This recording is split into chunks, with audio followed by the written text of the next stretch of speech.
Ok, estamos de volta aqui, segundo bloco desse programa Urbanidades, falando sobre rios e ruas, falando sobre urbanismo, falando sobre arquitetura, falando sobre Aikido.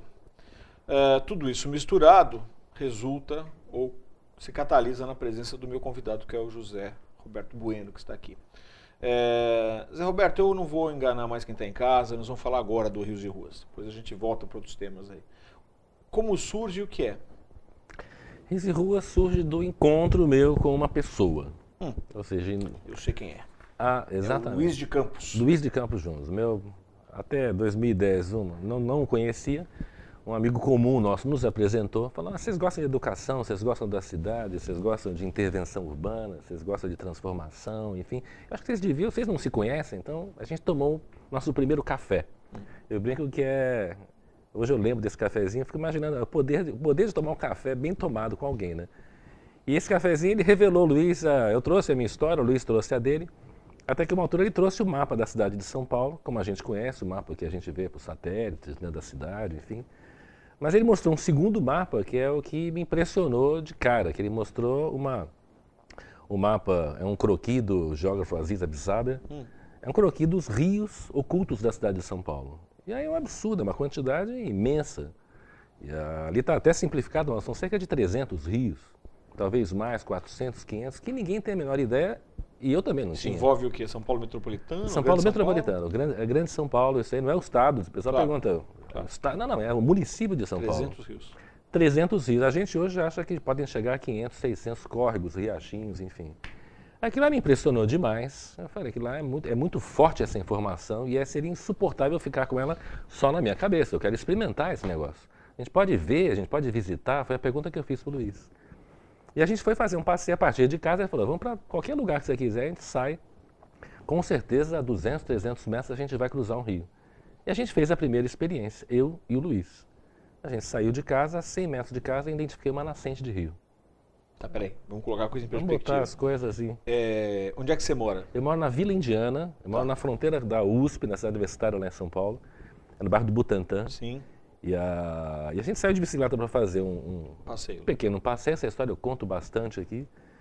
Foi comprovado, 5 minutos de pedalada, a gente para numa área que eu conhecia essa área, eu passava por essa região aí há 10 anos pelo menos. Só que a gente foi com esse óculos de ver a realidade invisível da cidade, não a realidade como ela é apresentada. Então, quando você fala assim, achei uma nascente, você diz a nascente como eu imagino e como alguém que está em casa consegue imaginar, que é a aguinha saindo assim? A aguinha saindo muito descaracterizada, porque era uma área de entulho, era uma área onde o pessoal joga lixo, uma área degradada. Não é uma área tratada, é uma área, uma nascente maltratada. Que soa mais como um cano furado. Um cano furado, as pessoas lá têm um vazamento, tem algum problema da Sabesp aqui, e a gente começou a ver pelos indícios da natureza, do relevo, da presença das águas, a temperatura do lugar. Isso que eu volto a falar, é uma experiência que você começa a entender com o corpo, com os teus sentidos. E aí os rios entram em você. E entraram em mim.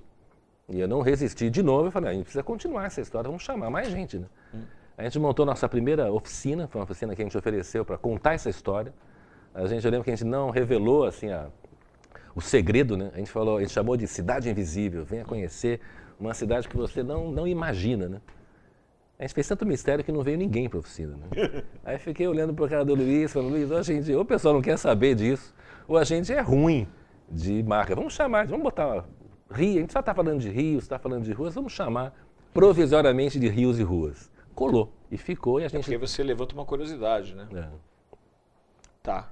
E... Bom, aí isso quando que foi? Isso foi 2010 e tudo o que aconteceu de lá para cá tem sido uma reprodução desse modelo, que é uma conversa robusta, uma conversa interessante sobre o território que a gente mora. No caso lá eu moro em São Paulo. Sobre essa região, sobre a qualidade desse lugar, sobre a história desse lugar. Vamos falar dessa nascente. Uma experiência. Se eu te perguntar qual era o rio que isso depois gera, acho que não vai dar, né? Não, é o rio, o nome oficial dele é Rio Pirajussara Mirim, que a gente imediatamente batizou de Iquiririm, que quer dizer Rio Silencioso em Tupi. De uma certa forma a gente está procurando dar voz a esses rios, trazer eles para o nosso escutar e para o nosso olhar. E ele vai...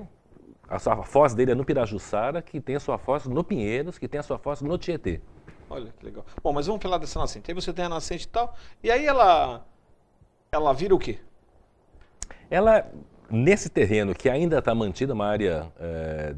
na verdade, a nascente está dentro do muro da USP, um muro que a gente quer negociar com a cidade universitária de poder removê-lo ou poder afastá-lo para a população poder ter acesso à nascente desse rio. Hoje em dia a gente vê só essa água correndo por debaixo do muro. E do lado de cá do muro a gente trabalha. Então é um belo trabalho de comunicação com a universidade. Sim. De conexão das pessoas com esse universo acadêmico, né? O seu companheiro aqui de pesquisa, o Luiz, ele é geógrafo, né?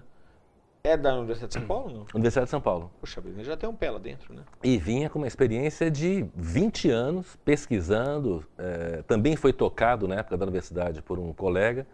E acho que o charme que tem esse trabalho é a gente tirar do formato duro da sala de aula e fazer a experiência acontecer no campo, fazer acontecer na beira do rio. A gente fala que quem vai facilitar o processo de aprendizagem não sou eu nem o Luiz, é o próprio rio. Claro. O rio conta a história, só precisa se aproximar dele com o corpo aberto.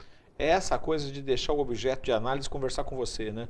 Perfeito. Eu vou citar o nosso amigo comum, que é o Paulo Van Poser, né? Quando a gente brinca com o desenho e fala assim, o cara fala, não sei desenhar, não. O Paulo fala assim, calma. Olha pro objeto, deixa que o desenho aparece, o desenho conversa com você, né? De certa forma, os elementos que estão ali de contato têm um pouco essa função também, né? Bom, a gente tem um pouquinho de tempo para acabar esse bloco. Tem algum outro rio assim que você descobriu que te chocou? Não, a situação desse pequeno rio é exemplar que ela é semelhante à de todos os rios, né? A gente vê a nascente, a gente vê essa água minando e rapidamente ela é capturada por uma galeria e escondida do nosso olhar. Ou seja, de uma certa forma, o rio Quiririm ele é irmão e representante da situação de muitos rios. Em São Paulo, não só em São Paulo, no Brasil inteiro. Sim. Que tem essa cultura de achar que rio é um prejuízo para a cidade, algo que vai causar o transtorno. O que vai alagar. E o trabalho nosso é ressignificar e a gente recuperar o nosso vínculo com a nobreza dessas águas, né? E querê-las de volta. O que vocês querem? Minha sobrinha perguntou outro dia, o que vocês querem afinal com essa coisa de rios e rua? A gente quer abrir esses rios, um por um. E cuidar deles com essa visão da arquitetura de que a cidade é plástica. E a cidade que a gente tem 50, 100 anos. É muito recente o que aconteceu. Então a minha visão, talvez eu não consiga ver essa cidade transformada daqui a 10, 20 anos. Mas daqui a 50 a gente pode ter como fala o David Jacob, de volta à nossa metrópole fluvial. Esses 300 Sim. rios, de novo, revitalizados. Não em todas as áreas, que estão muito consolidadas, claro que não. Mas a gente, no mínimo, impedir que essa lógica continue. De certa forma, e agora eu vou remontar um outro programa, a gente tem um programa aí há algum tempo atrás, vocês vão no site, vai aparecer na tela para você, na verdade, que foi feito com o Comolatti, com o Atos Comolatti, que é um cara do Parque Minhocão, né? E que, de certa forma, também ninguém está falando em pôr abaixo aquilo, e nem tampouco mantê-lo como um todo, mas, enfim, resgatar alguns trechos com um verde ou uma estrutura urbanística que remonta muito antes da existência daquele viaduto.